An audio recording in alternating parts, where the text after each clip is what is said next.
Welcome ladies and gentlemen, my name is Dychronic here on this Destiny 2 video, and today we're going to be going over my top 10 favorite exotic archive weapons in Destiny 2. And if you don't know what I'm talking about, in the tower there's a special little kiosk right between the two different vaults that allows you to get all of the exotic weapons from previous seasons that were locked to the seasonal content. And it allows you to rebuy those with currency from a bunch of different sources. And in this video I'm going to be going over all of my favorite in order, what I recommend what you should buy. Because I know there's a lot of people that tell you what their favorite or even their top 2 favorite things from the exotic archive are, but as soon as you get those, then you're going to want to know what to get next, and this video will hopefully be able to give you that direction. Keeping in mind that a lot of these choices are based on me and what I like to do, so it will be focused with PvE, but some PvP in mind. Before I get started, I just wanted to put cute animals on screen right now, just because I like cute animals, and I know that a lot of you guys like them as well. And I also wanted to mention I actually still have a giveaway going on right now: Astra A10 headset, Blue Yeti microphone, link in the description down below. And furthermore, I hope you guys are enjoying Destiny 2. Vault of Glass just released. I'm imagining a lot of you guys have some Fatebringer rolls that I'm very jealous of, and I look forward to playing it in the future. Without further ado, let's go ahead and get started. This list is actually going to be in reverse order, so the very first item I'm going to be mentioning is actually the number 1 I recommend, and then the number 2 and number 3 and so on. And the first item on the list, you probably already guessed it, because I talk about this all the time, is the Arias Vow, what I've actually called the literal number 1 best PvE weapon in the entire game. Relative to all the weapons around it, it's just got so many advantages. It's got sniper rifle range while being very comfortable at close range. It's got barrier champion rounds in a special weapon, making it extremely useful for Grandmasters. It's got top 15 DPS and total ammo damage. And on top of all that, the Catalyst gives it 50% more in the magazine, and it gives it auto-loading, one of the best PvE perks you can have. And once you get used to this weapon, because it does take a little bit of getting used to, it honestly is a very easy weapon to use as well. Truly and always, this is gonna be my number 1 pick. Arias Vow is incredible. Coming up at number 2 on this list, we have the Anarchy, the number 1 highest total ammo damage weapon in the game, with over 2 million total ammo damage, second place being a sword at 1.3 million, and the second best range total ammo damage is around 800,000. So it has nearly double other ranged total ammo damage options outside of specials. This weapon is incredibly useful in raids, in dungeons, in Grandmaster Nightfalls, and with the current artifact mods, it becomes even more of a monster. And finally, you can use this while using something else. You stick a target with 2 shots of Anarchy, you switch your special to your primary, and you unload with multiple damage sources at once. The only downside to this weapon is that it takes 240 spoils, which means you have to play a lot of raids. But it is definitely worth it. Coming up at number 3 on this list, we have the Wither Horde. Very similar to the Anarchy, but in a special ammo form. With 1.3 million total ammo damage, it is literally the second place for the most total ammo damage. As a special weapon, which means you have a lot better ammo economy, you get special ammo a lot more often, making it ideal for situations you don't have a lot of rally flags. And again, because we have so many grenade launcher mods in the artifact, it is an incredible option this season. And that's what I've always said. The only thing holding Wither Horde back right now is that it doesn't have champion rounds, because it has really good range, both in long range and close range. It has the auto-loading for its Catalyst. It swaps really fast with maxed out handling. And this season we have unstoppable grenade launcher, which means it's literally everything you'd want it to be. If you don't have this weapon, not only is it good, it's also really fun, and I highly recommend it. Coming up at number 4 on this list is going to be one of the more omni-useful weapons, is going to be the Ace of Spades. Now this one came out with Forsaken, and honestly it's one of the most well-built hand cannons in the game. And when I say well,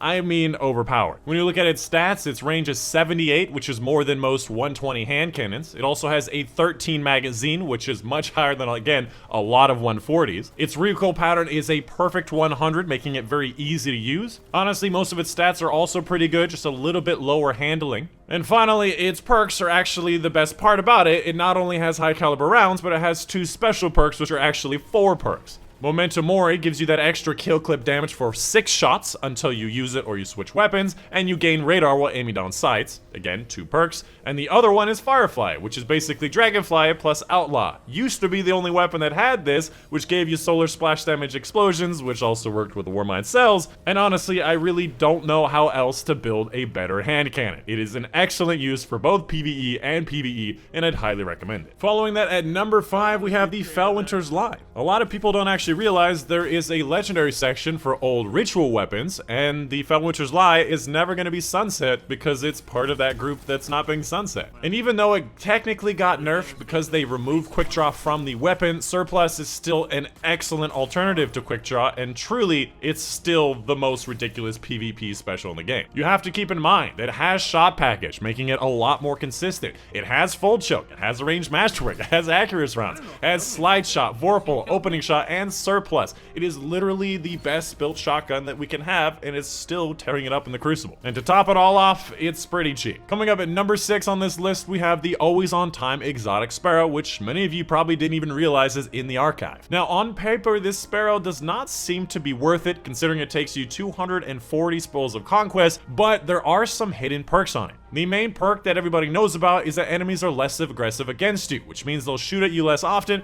and you will survive more on your Sparrow. However, there are a couple hidden parts about this. Technically, this Sparrow also has more health. I've seen multiple videos comparing the health of this Sparrow compared to other ones, and it just can take more shot. And on top of that, it also just goes faster. Even though it's a 160 speed Sparrow, you can see on screen, I straight up pass people with exotic Sparrows. And lastly, the big downside to this, because of that extra speed, you also have a bit of lack of handling, so turns are a little harder to deal with, but if you get used to it, it should really not be a big problem. Coming up at number 7 on this list, we have the Izanagi's Burden. I think I pretty consistently put this at like number 2 or 3 for my PvE specials. This thing is an absolute cannon. This thing does extremely high DPS, and this thing is used at sniper rifle ranges. So obviously, it's used in the highest level play Grandmaster Nightfalls. However, I will say is that it's not really that fun of a weapon, so I try not to use it as much as I can. But when it comes to your needs in the highest level, this will fulfill it. And to be honest, there's not much more to say about it. Get this weapon, get the catalyst to make it a little bit better, and you have just a cannon.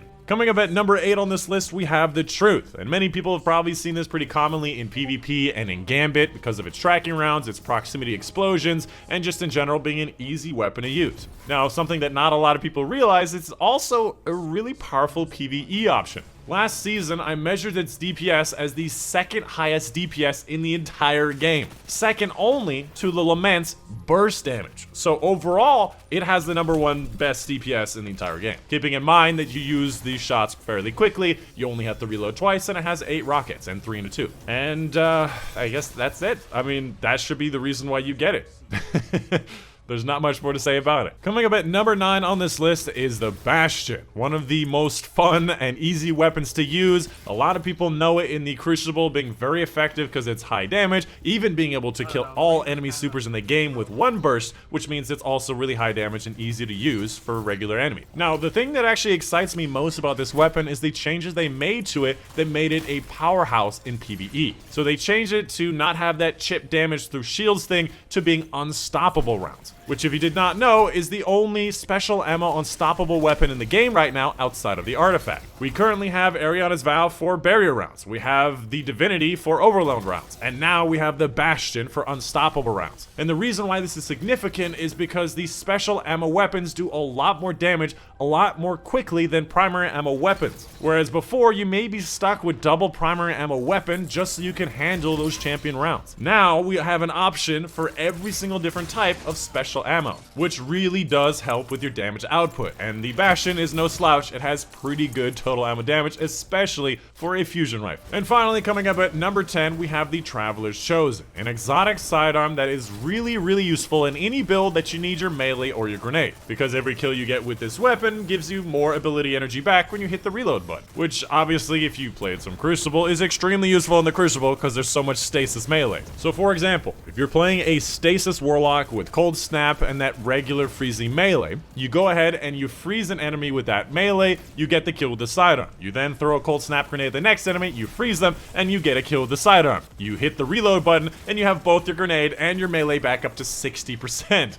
And if you're using something like a Hamkara, you probably have a second melee, which gives you overflow charging ability with this thing, which allows you to nearly get every single engagement with a freeze. And this is just one example. This exotic can be used in PvE, in other builds, on hunters with their shurikens. It is incredibly useful in so many builds, and is an exotic tier stat sidearm, which makes it really useful. And that is pretty much it for the top 10. I also wanted to go over some honorable mentions very briefly. If you have all 10 of these weapons and you want some more of them, first up, the Sturm is an excellent 120 RPM hand cannon. If you don't have other options, it's an excellent option with really high range, really good stats for PvP. Following that, we have the Last Word, which is a very good time to kill weapon for PvP. That's really good on controller, not as good on mouse and keyboard, but it is still an incredible thing. If you don't have it, it's really fun. Following that, we have the Taraba, one of the highest DPS primary ammo weapons in the game, does like special and heavy ammo damage with the Devour perk, and honestly scales really well into the highest level because it's all about taking damage and dealing damage, and you can really crunch down enemies. After that, we have the Sleeper Simulant, one of the best linear fusion rifles in the game, which did get buffed this season. I don't think they're going to be really that meta for most people, but for the highest level play, you might see some Sleeper. Following that, we have the Whisper the Worm. If snipers ever get buffed, Whisper is definitely going to be taking a top slot because of its ability to not need to reload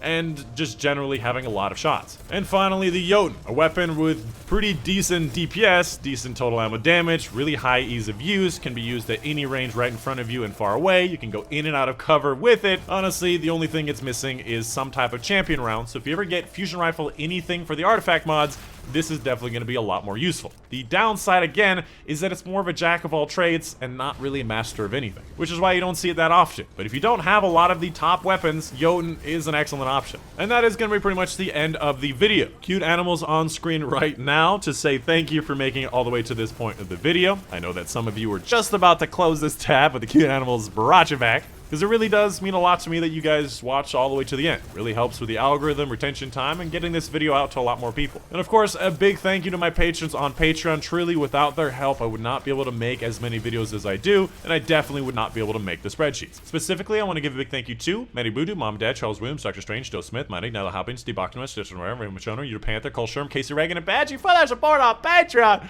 And that's the end of it. My name's Anarchy, and I'll see you guys on the next one.